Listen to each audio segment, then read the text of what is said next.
Now, the opposition People's National Party is blaming the wave of industrial action by public sector workers squarely on the feet of the government. Here's Herman Green with that report. Everything crashed. Opposition leader Mark Golding's assessment of this week's protests and increased prices. He was addressing PNP supporters at a divisional conference in Brownstown, St. Anne Thursday night. Pointing to the industrial action by NWC workers and air traffic controllers days earlier, Mr. Golding suggested that it's an indication of the toll of mounting economic pressure on the population. The gas price. I'm going to remember the point. Last week, $4.50. This week, $4.50 more on the $4.50. Motorists are feeling it.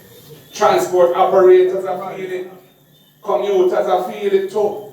And everybody who pay light bill are feeling it in them light bill. He says the proposed reform of the compensation system for public sector workers is adding salt to the wound, and so the related industrial action is justified. The workers have been saying to the government through their representatives, if you're going to totally overhaul the way we are paid public sector compensation, and you're going to take all of our allowances, which we have negotiated for over years and are part of our benefit package, and you're going to discontinue all of those things and roll that into our salary and tax it.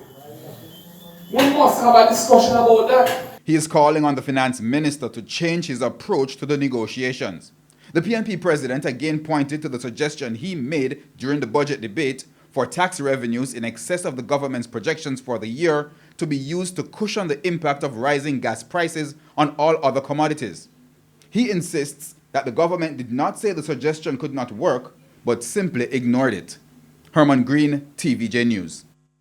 In the meantime, the PNP is denouncing the circulation of what it says is a fake WhatsApp conversation purportedly involving opposition leader Mark Golding. In an interview on Radio Jamaica's Beyond the Headlines this afternoon, Mr. Golding said it was a desperate and defamatory act which has been concocted to divert public attention from the wage negotiations with government-paid employees.